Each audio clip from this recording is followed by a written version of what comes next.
Hello, I'm Joe Montana, and I'm proud to be Italian-American. October is Italian-American Heritage Month, and so throughout the month, Italian-Americans like myself will share with you our thoughts on the men and women who have made our nation great. Perhaps there's no better place to begin than with a true national hero, a fellow by the name of Joltin' Joe Dimaggio. He will be forever known for his 56 consecutive game hitting streak, and well, he should, but numbers and statistics could never define Joe Dimaggio. He was, above all, the Yankee Clipper, a leader among legends and a champion who played with grace and style. Now, 40-plus years since his last game, Joseph Paul Dimaggio Jr. remains the epitome of class and dignity. Where have you gone, Joe Dimaggio? Only straight to our hearts.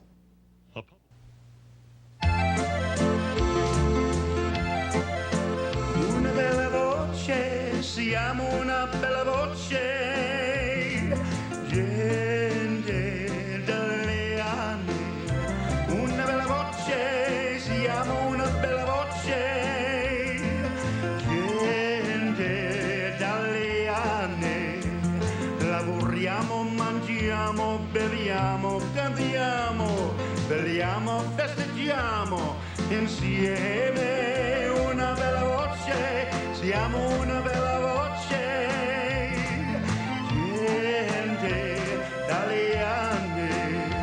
Lavoriamo, mangiamo, beviamo, cantiamo, balliamo, festeggiamo insieme.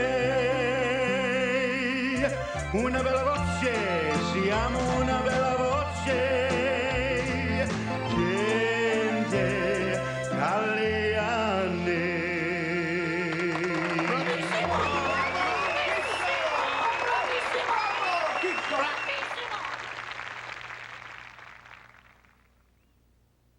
Service message of the National Italian-American Foundation.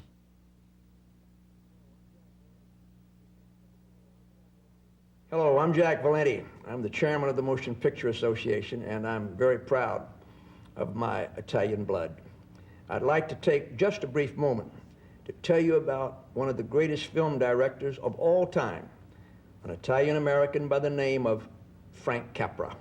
Frank Capra understood the American dream best of all. Indeed, his movies are full of honest, ordinary citizens who overcame their hardships to achieve success. Just the kind of stories this nation needed to see while it was caught in the midst of a Great Depression.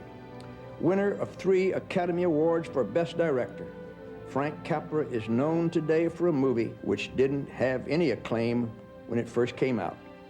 Yes, Frank Capra created George Bailey and Bedford Falls because for him, it was a wonderful life. I'm Jack Valenti, celebrating our Italian-American heritage.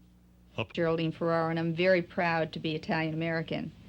You may recall that in 1984 I was the first woman ever nominated by a major party to be Vice President of the United States. But did you know that the first woman governor was also Italian-American? Her name was Ella Grasso. After serving in public life for more than 20 years, her home state of Connecticut decided in 1974 that she ought to be governor too. Ella Grasso is the daughter of a baker who emigrated from the Italian Piedmont, and she never lost that common touch. As governor, she created an open government which gave ordinary citizens easier access to public records. Moreover, she brought the state out of debt and personally organized a massive relief effort during the blizzard of 1978. Sadly, Ella Grasso died from cancer during her second term. Her pioneering spirit, however, lives on in the American dream. Piscopo, and I'm proud to be an Italian-American. I'd like to take a moment, if I may, and tell you about one of the greatest entertainers in our nation's history, the incomparable Jimmy Durante.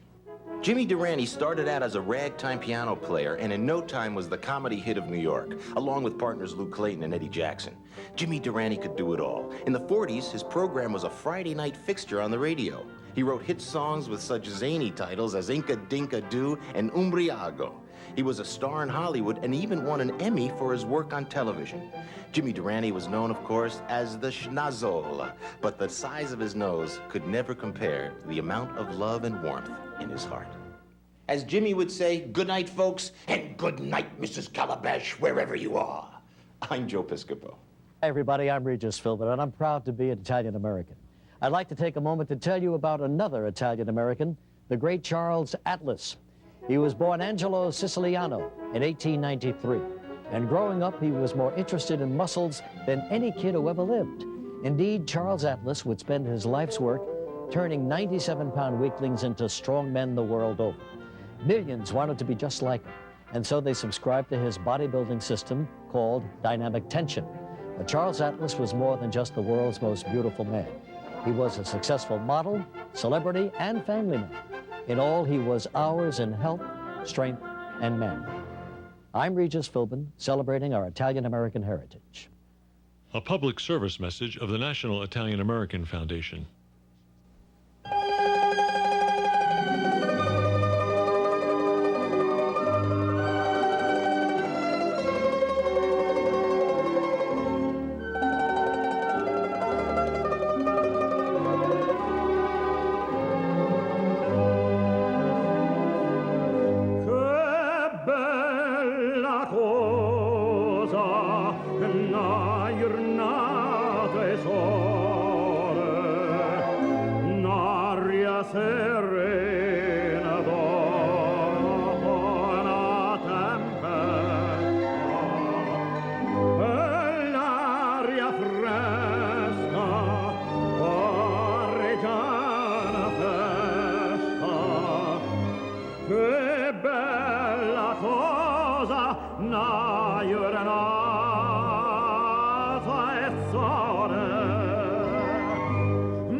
Louise, and I am very proud to be an Italian-American.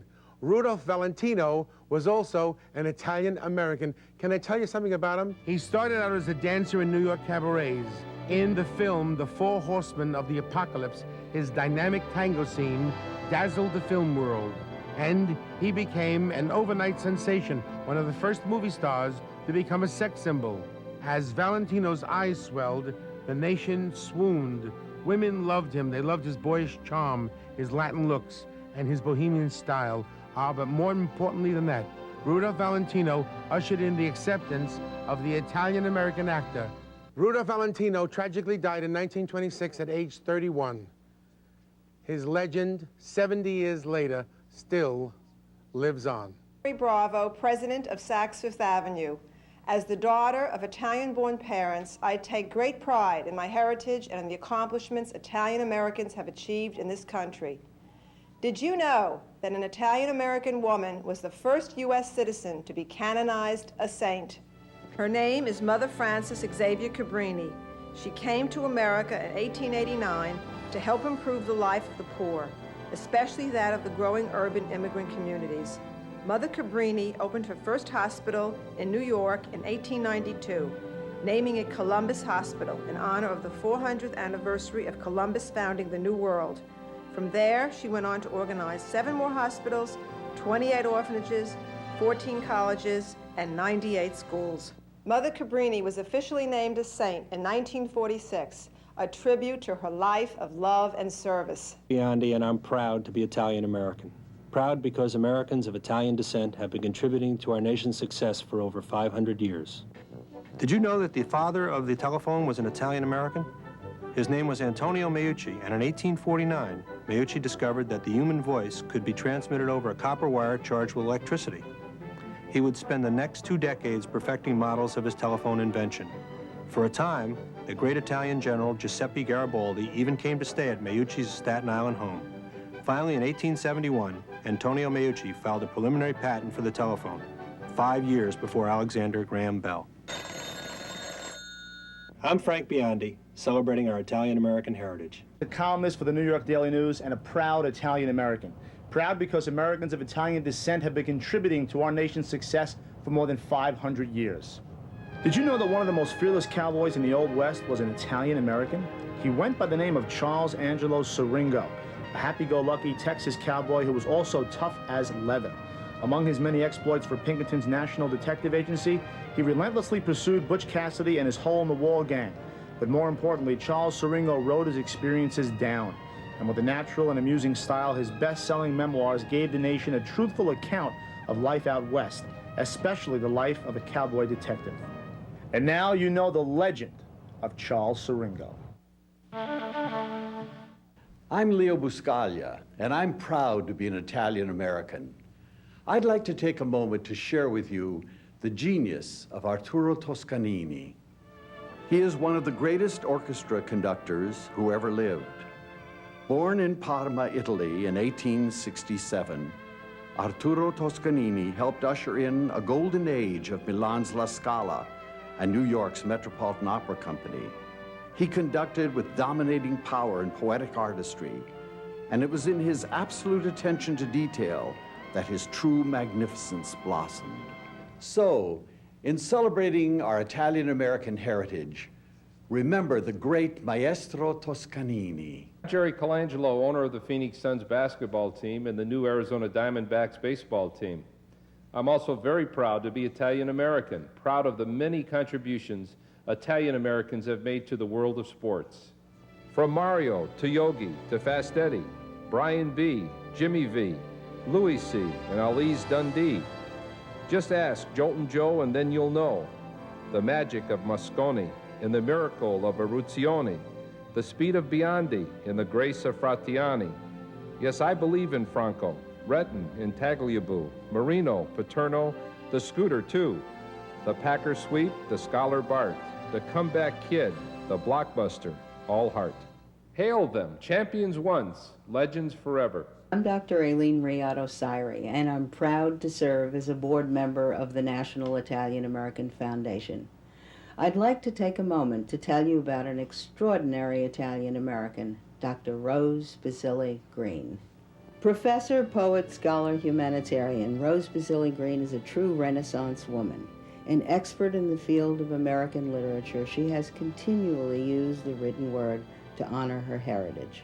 Her poetry and prose reflect a pride, lauding the many ways which Americans of Italian descent have enriched our nation for over 500 years.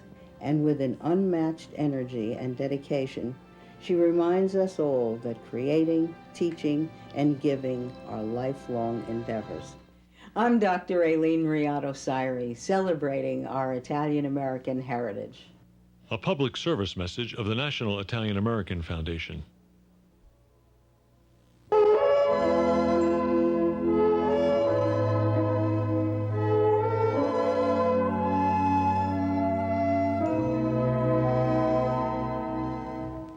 When I hear a baby cry, I think of a lullaby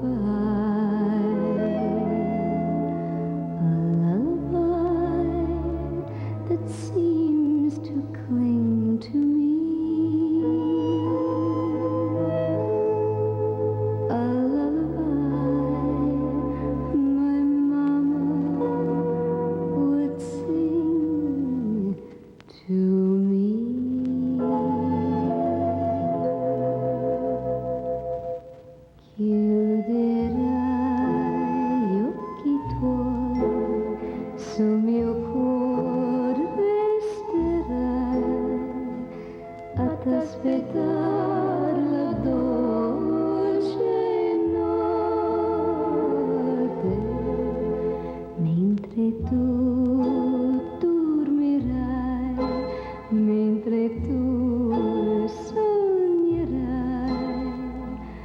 accanto a te veglierò con questa ninna ti accarezzerò tutte le sere così. Chiuderai gli occhi tuoi ed estandoti puoi vicino a te mi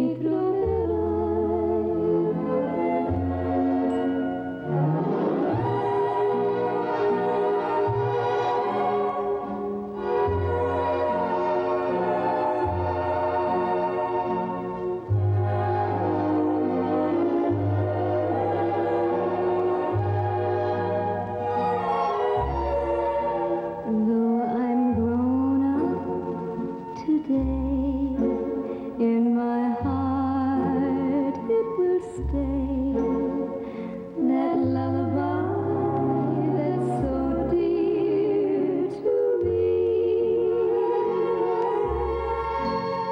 that lullaby my mama sang to me.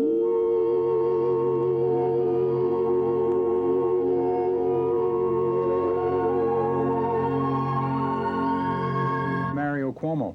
Like millions of others, I'm very proud of my Italian-American heritage and proud of the nation that allows me to boast of it.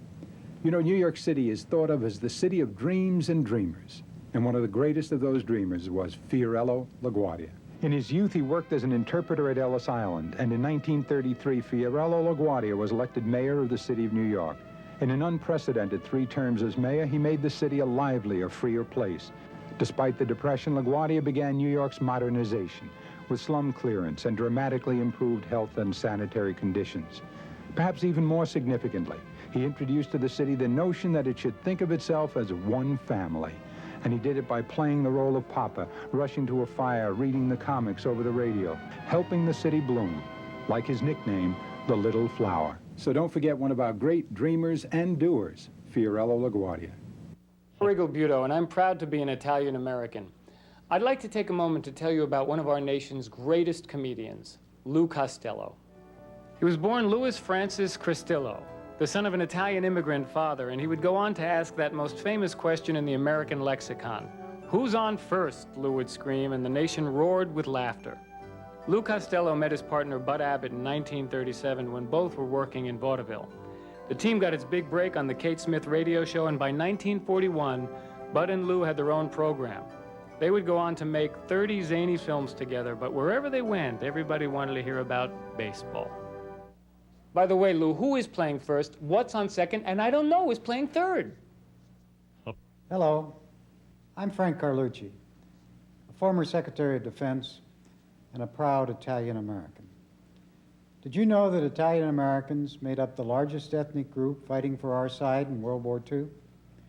And perhaps no Italian American served this country better than John Basilone.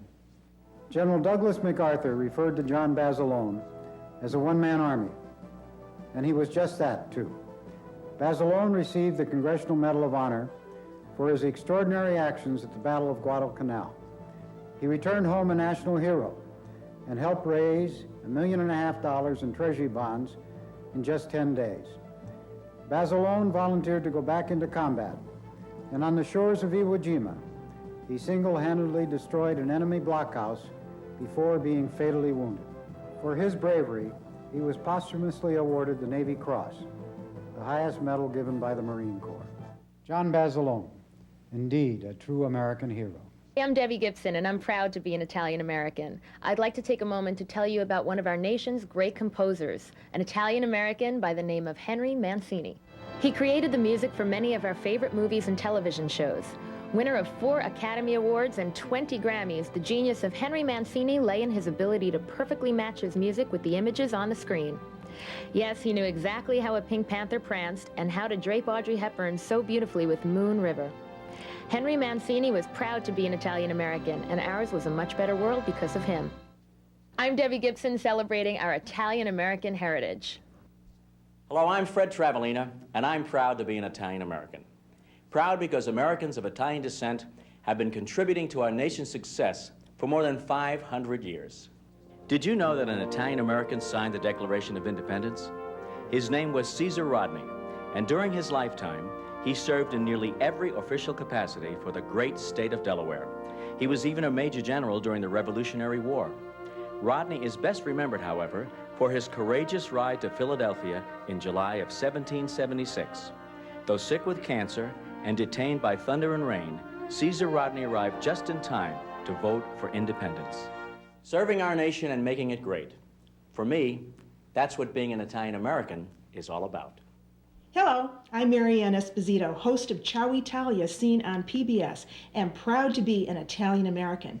I'd like to take a moment to tell you about one of our nation's great architects, an Italian American by the name of Robert Venturi. Less is not more, less is a bore, Robert Venturi would boldly write in his 1966 groundbreaking bestseller, Complexity and Contradiction in Architecture. Indeed, in designing a home for his mother Vanna, he simply created one of the most important buildings of the late 20th century. Today, with his wife and partner, Denise Scott Brown, Robert Venturi continues to blend both old and new, producing the images which define his generation. I'm Marianne Esposito, celebrating our Italian American heritage. Hi, everybody. I'm Tommy Lasorda, manager of the Los Angeles Dodgers, and a proud Italian American. I'd like to tell you about another Italian American, the great coach, Vince Lombardi. He will forever be identified with the Green Bay Packers, a team he coached to 5 national championships, including victories in the first 2 Super Bowls. He was a teacher, a leader, a man who could inspire his players like no other. Yes, winning was the only thing for Vince Lombardi, because winning to him was simply the right way to live. His own words say it best. Any man's finest hour is when he has worked his heart out in a good cause and lies exhausted on the field of battle victorious. Remember, the mighty warrior, the incomparable, one of the greatest coaches that ever lived, Vince Lombardi. Hi, I'm Joe Bologna, and I'm proud to be an Italian American. I'd like to tell you about another Italian American, one of the great jazz men in our nation's history. His name was Nick Larocca. He was born of immigrant parents in 1889, and through the original Dixieland Jazz Band, Nick Larocca would spread the gospel of swing throughout the world. Indeed, his trademark song, Tiger Rag, remains a jazz standard nearly a century later. No less authority than Louis Armstrong said, only 4 years before I learned to play the trumpet, the first great jazz orchestra was formed in New Orleans by a cornet player named Dominic James Larocca. His orchestra only had 5 pieces, but they were the hottest 5 pieces that had ever been known before. He had an instrumentation different from anything before, an instrumentation that made old songs sound new. Nick Larocca, a true slayer of syncopation. Piano Executive Director of the Women's Sports Foundation. I'm also very proud to be an Italian American and proud of the many contributions Italian American women have made to our great nation. Did you know that Mother Frances Cabrini was the first U.S. citizen to be canonized as saint? Ida Lupino was a pioneering director and producer in Hollywood. Ella Grasso of Connecticut became the first woman elected governor in her own right. Mary Lou Retton was the first American female gymnast to win a medal at the Olympics. And Geraldine Ferraro became the first woman nominated by a major party for the vice presidency.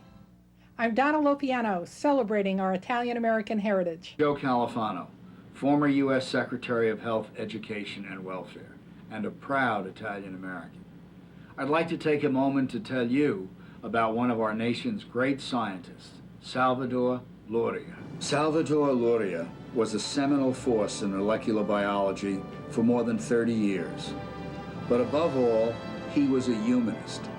He believed that technology should serve society and all men and women. He put his beliefs into action as director of the Center for Cancer Research at the Massachusetts Institute of Technology. For his brilliant work, he won the 1969 Nobel Prize, along with colleagues Max Delbruck and Alfred Hershey. So in celebrating our Italian-American heritage, remember the great scientist, Salvador Luria. And I love being an Italian-American, and I'd love to take a second of your time and talk about the president of all the entertainers in the world. His name is Frank Sinatra. As a kid, Frank Sinatra bummed a ride on a ferry to New York and discovered that he could make it there and anywhere else, too. Young Blue Eyes grew up with the 20th century becoming one of the most enduring symbols as a singer, actor, friend, and father. Sure, there were tough times along the way, but he had the courage to overcome and the strength to never go gently into those wee small hours. That's why, more than just a man and his music, Frank Sinatra is an undisputed champion whose reign we will not soon forget. As we all know, through it all, Frank Sinatra did it his way. And I'm proud to be an Italian-American, and I'm also proud to be a member of the National Italian-American Foundation. Headquartered in Washington, D.C., the National Italian-American Foundation is a non-profit, nonpartisan organization working on behalf of our nation's estimated 20 million Italian-Americans. Its mission is to help Italian-Americans preserve the values of their heritage and to ensure that the media and the public are made aware of the extraordinary contributions which Italian-Americans have made for over 500 years. The foundation is also concerned about the success of our young people, and we're working to secure their achievements through our mentoring and internship programs, and the more than $150,000 we pledge in annual scholarships. So the Italian-Americans are a force in this country, and in a very small way, I also represent the traditions of that force, and proud to be that.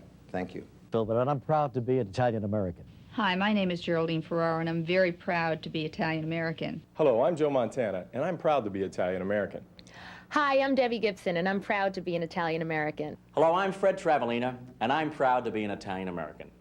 Proud because Americans of Italian descent have been contributing to our nation's success for more than 500 years. A public service message of the National Italian-American Foundation.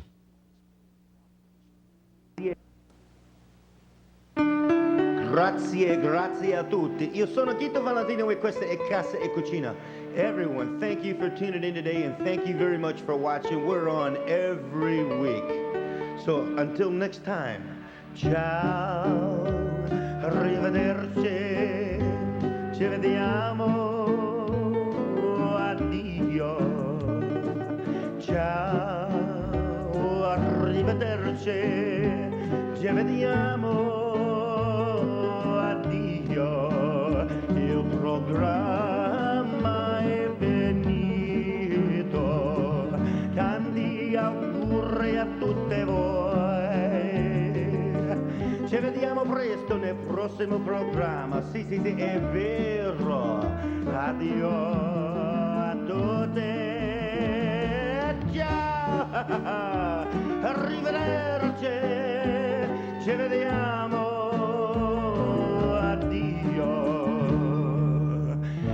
Signore te benedici.